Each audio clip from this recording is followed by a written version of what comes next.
Hi, this is Estelle Erasmus, your host for Freelance Writing Direct. In this short soundbite-filled podcast, I'll cover everything the freelance and creative writer and author needs to do to move forward with their writing, their creativity, and their career. Through conversations with guests, we'll cover tips, tricks, and actionable strategies. So join me every week and grow your business and build your craft with Freelance Writing Direct. And don't forget to subscribe, rate, and review on iTunes and Spotify.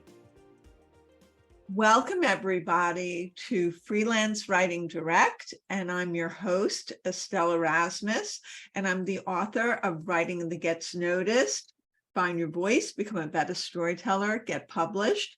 And today I have a really interesting episode that a lot of writers will find really helpful. So I want to introduce my guest today, Nicole DiMella. She's a lifelong art student working as a photographer with photographers and with photography her entire career.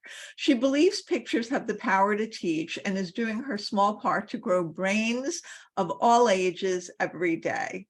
With publishers such as Encyclopedia Britannica, National Geographic, and Dorling Kindersley, she consults on image research, copyright, and permissions and photo editing. She also works one-on-one with authors and other content creators to find and clear images for their projects.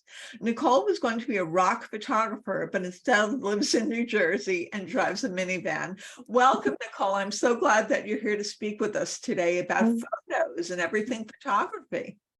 I'm so happy you asked me. Thank you for having me. Yes, well, thank you for telling me about your expertise. So listen, I mean, a lot of writers get caught up in the whole photo cycle. For instance, they may not know, they may not understand about rights, and they go ahead and they use something from one of the photo agencies or something they saw online, and they get dinged. And I remember this started back with blogging. Bloggers had no idea what to do. And because I had a background as a magazine editor, I was running around telling bloggers, don't do it. Don't use other people's photos. You're going to get in trouble. You need to be sure. But can you explain the whole premise of what it means to use photos with your writing? Sure. I mean, I believe, especially if an author or content creator is writing about something that happened, an image does wonders and goes a long way to add to that story and to that history or any writing work. Visuals help in many ways. And because there are so many out there to find and to see, it's easy to find the image that you need. What then becomes tricky is finding the right one out of all the possibilities, making sure it's accurate and correct. And then, of course, there's copyright. So just like every piece of writing, every image has been created by someone at some point, and there's lots of rules about reusing it. And it's a lot to navigate for someone who doesn't do this every day. And it surprises me how often I'll see an author talk about or write about how they've gotten into this kind of rabbit hole of having to find these, or just that the fact that publishers task their authors with this minefield, which can get them sued. Yeah. So talk to me about that. So publishers will say what? They'll say, we want you to write this fashion article. That happened to me once. They wanted me to write a fashion article and get all the images associated with it.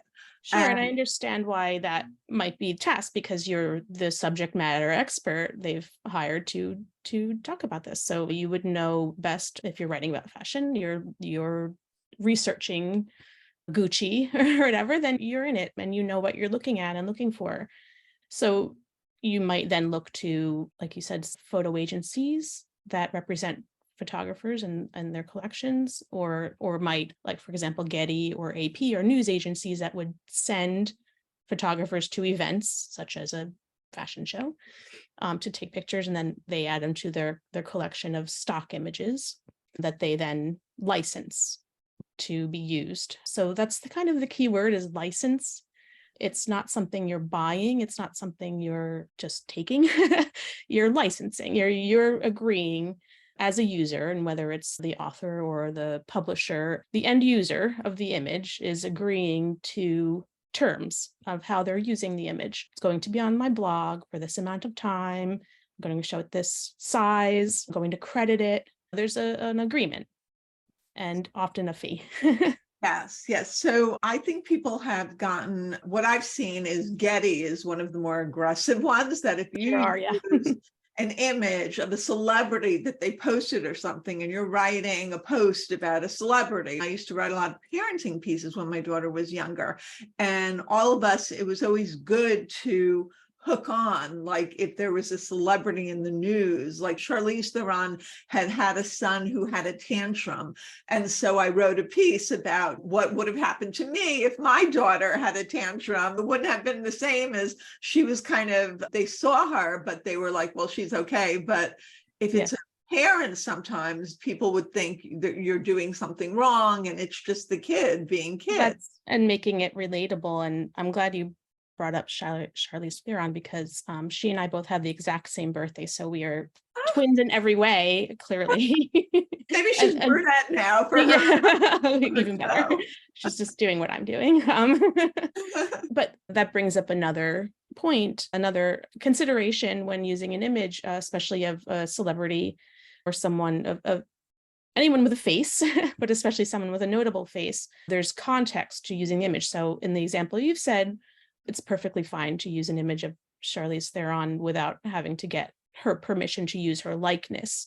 So there's two issues. There's the copyright of the image creator, the person who took the image of Charlize Theron at the movie premiere, that you should license and get the permission to use that image from the copyright holder, but then also whether or not you would need the permission of the person in the photo to show that. So the example you gave, it's an editorial use. You would not need that permission. You wouldn't need permission from her, but if Getty took a picture, or if AP took a picture, you would need permission from them, or if some other random writer took a picture. And the way that I got around it, Nicole, always was I used my own photos whenever possible. Now, I did not have a picture of me and Charlize hanging around, so I couldn't do that. But the publisher, in that respect, they dealt with the license.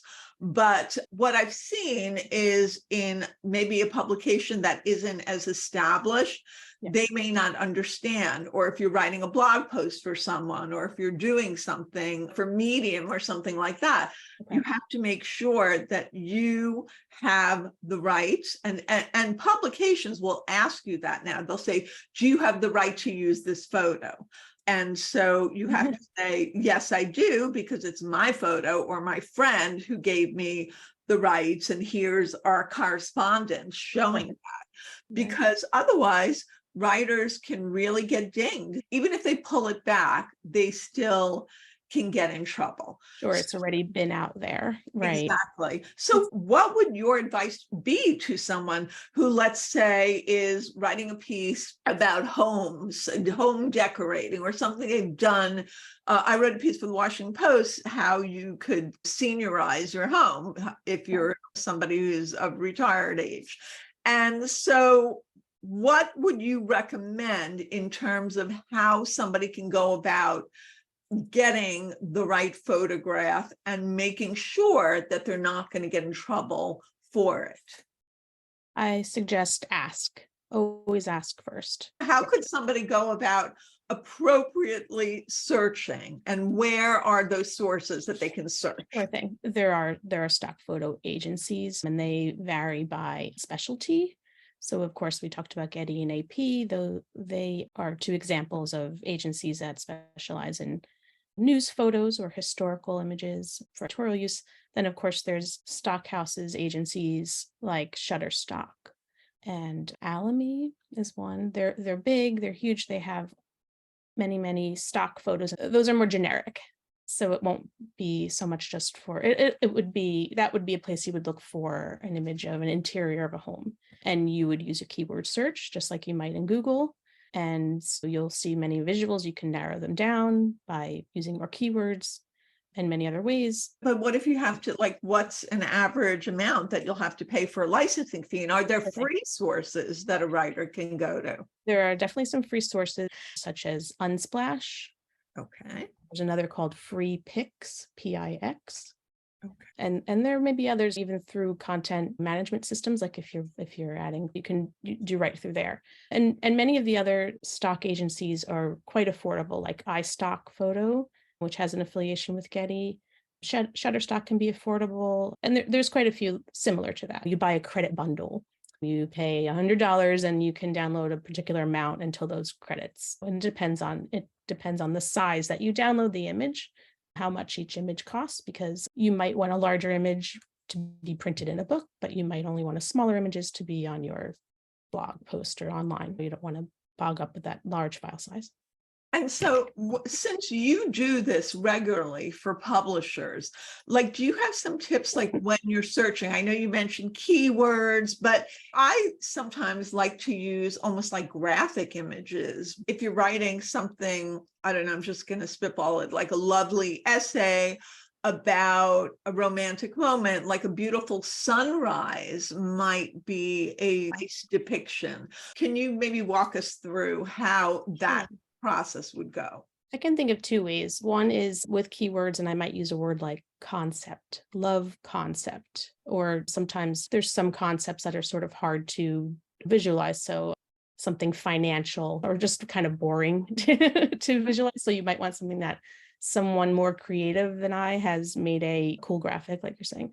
So concept is a great keyword that the stock houses seem to use, or a lot of them have a reverse image search. So if you see something else online that you've just kind of Googled, but you're not sure about the rights and you want to make sure to go to a trusted source like Shutterstock, you can drop that image into the reverse image search and they'll sort of pull images that. This is so interesting. So you go to Google and you'll find it and it'll say reverse image search. Is that how it works? Or I'll Google Uh-huh. and safe security concept, and maybe you'll see something that you like.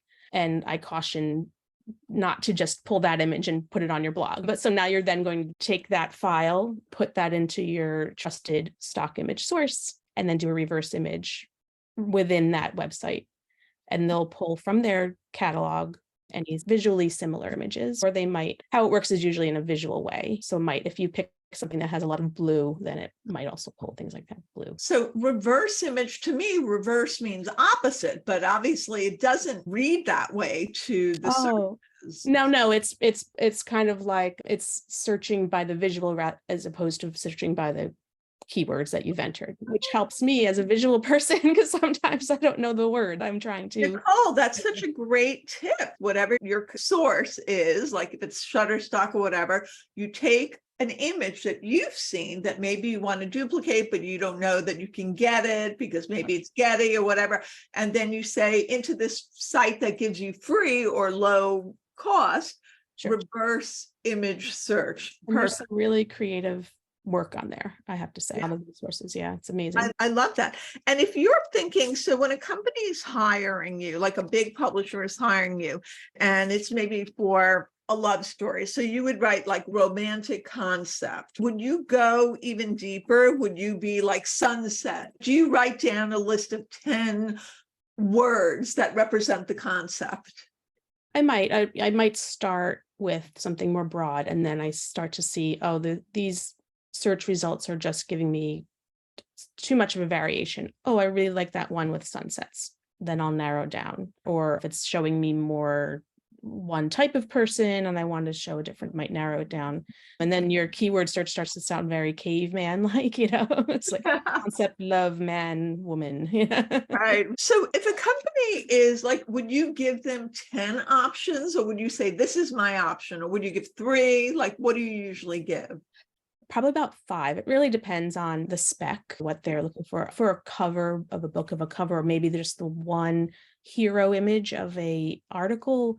I might give more because that one image is kind of going further than if I'm filling a book with 25, 30 images. Most often, maybe I would say 5. I don't want to bog them down with too much to look at because that's sort of my job to edit that for them, but also don't want to just say this is the one because there's a back and forth to it. So, Nicole, if somebody wants a photo to look good, are there certain specs to that? Like, should the wording in it cover something, or the amount of space? A lot of my searching is just looking at a screen of images and seeing one that just hits me.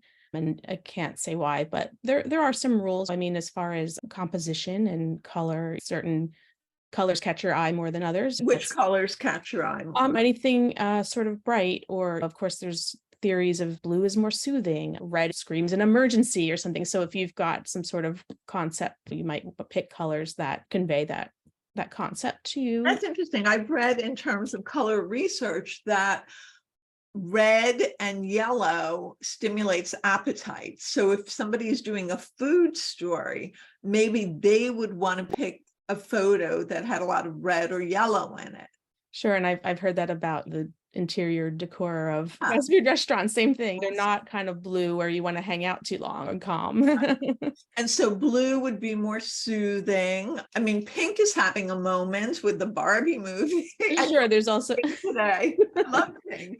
So it's right. There's also the trend factor. If you want to use something that, again, if it's for a cover of a book or something you think that's going to be on a shelf for quite a long time, you might not want to choose something that's too trendy looking. Of course, pink has other connotations. Is this only for women? Something like that.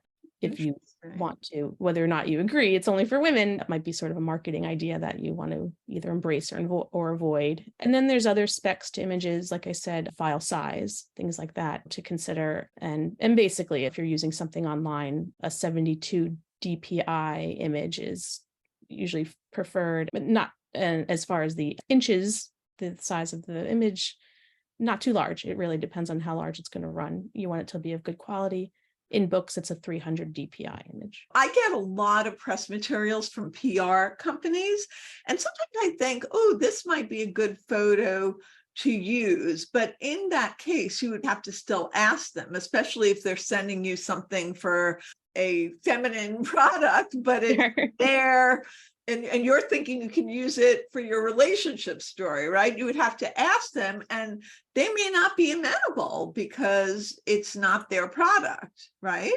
Agreed. And again, it's always best to ask and leave room in your schedule to wait for that answer. And then it is also about context. So, right, they might have sent you a free photo to use for a press purpose, but they might be very specific about only promoting our product. If you're a little unsure if you're not writing a advertorial about their product, then if it's a little iffy, then it's just best to ask. And how did you get into this business? It's an interesting niche business. Right. It's not something I grew up knowing I was going to want to be. Well, I was always interested in art and I wanted to be an artist. And then as an art student in college, I seemed to gravitate toward photography more. I sort of liked the immediacy of it. I also kind of felt I had a knack for the equipment. Like I liked the gear. And I also just felt like my capacity was better as recognizing a good composition as opposed to some other students who were creating it in their minds in a painting or a drawing or something other like that. So that's how I got into it. And I worked for a school newspaper in college.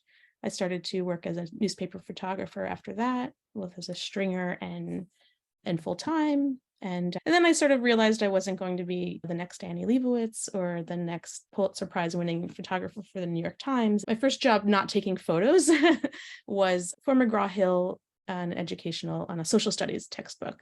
And I kind of learned more of what this was and finding the images, and that's kind of I took it from there. I found I could use my skills in a way there. And yeah, you have to have a visual appreciation and be a bit investigative as well to like dive deep into what you need. Yeah, there's definitely a satisfaction in getting a spec from an editor and nailing it and finding it. So we've covered a lot. Is there anything I didn't ask you that you want to share, or any other tips that freelance writers or authors who are not necessarily supported by a publisher. Maybe they're Sure. publishing or the publisher is very small.